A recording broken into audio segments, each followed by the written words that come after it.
pemilah sampah otomatis. Sebelumnya, izinkan kami untuk memperkenalkan diri kami. Saya Cesia. Saya Vini. Saya Nani. Saya Adi. Baik, kami akan menjelaskan pengertian alat pemilah sampah, terus fungsi-fungsi alat-alatnya, lalu kegunaan dari produk yang kami buat. Baik, jadi sebelumnya kami akan menjelaskan pengertian dari alat pemilah sampah otomatis.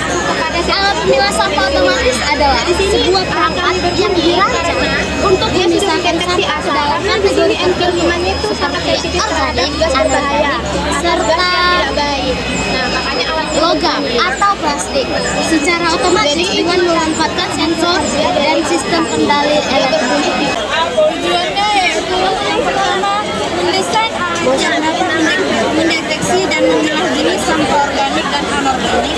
Yang kedua, mengoptimalkan proses pemilah sehingga lebih cepat dan akurat. Yang ketiga, mengurangi jenis sampah yang tidak terpilah di tempat pembuangan. Kerja alat. Sampah masuk ke contes atau corong input.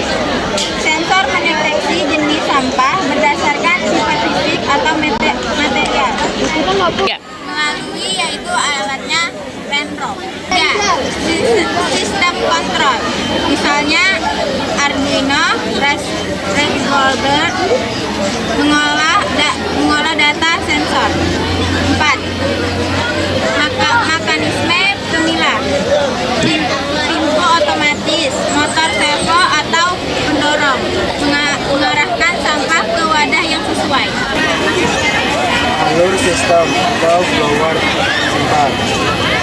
Start, sensor membaca objek, identifikasi jenis sampah, mikrokontroller memutuskan servo mengarahkan sampah masuk ke wadah sampah. Baik, saya akan menjelaskan fungsi-fungsi dari alat yang kita butuhkan dalam pembuatan produk alat pemilah sampah. Yang pertama ada Arduino. Arduino adalah sebuah papan mikrokontroler yang berfungsi sebagai otak pengendali pada berbagai proyek elektronika. Arduino digunakan untuk membaca input dari sensor, memproses data, dan mengendalikan output seperti motor, LED, buzzer, relay, dan perangkat lainnya. Fungsi motor servo yaitu yang pertama menggerakkan mekanisme dengan sudut tertentu secara presisi. Yang kedua, mengontrol pergerakan mekanis. Yang ketiga, menahan posisi. Yang keempat, menghasilkan pergerakan yang stabil dan terkontrol. Yang kelima, pada alat pemilah sampah otomatis. Baiklah, saya akan menjelaskan tentang fungsi motor servo. Yang pertama, mengontrol posisi angle kontrol. Yang kedua, mengatur kecepatan dan arah putaran. Yang ketiga, memberikan torsi tenaga yang stabil. Yang keempat, posisi tetap Halder torque. Yang kelima, digunakan untuk sistem kendali otomatis. Oke, saya akan menjelaskan kelebihan dan kekurangan dari alat pemilah sampah otomatis. Sebelumnya saya akan menjelaskan kelebihannya dulu ya. Baik, yang pertama, efisiensi dengan kecepatan tinggi. Yang kedua, akurasi pemilahan lebih baik. Dan yang ketiga, mengurangi kontaminasi limbah. Yang keempat, mengurangi risiko kesehatan pekerja.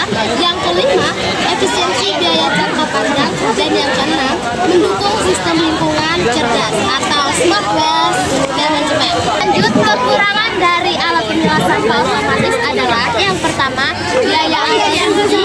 Yang kedua, perawatan dan kalibrasi rumit. Yang ketiga, kesalahan pada sampah tidak standar. Yang keempat, ketergantungan pada listrik dan infrastruktur. Yang kelima, tidak fleksibel pada kondisi tertentu. Dan yang keenam, investasi teknologi cepat. Itu saja materi kami dari alat pemilah sampah otomatis. Kami akan menjelaskan kesimpulan dari alat pemilah sampah otomatis, yaitu alat pemilah sampah otomatis merupakan teknologi yang mampu meningkatkan efisiensi, akurasi, dan keamanan dalam proses pemilahan sampah dengan memanfaatkan sensor, mekanisme penyerpiran, dan terkadang kecerdasan buatan. Alat ini dapat memisahkan berbagai jenis sampah secara cepat dan konsisten. Sekian dari presentasi kami atau penjelasan materi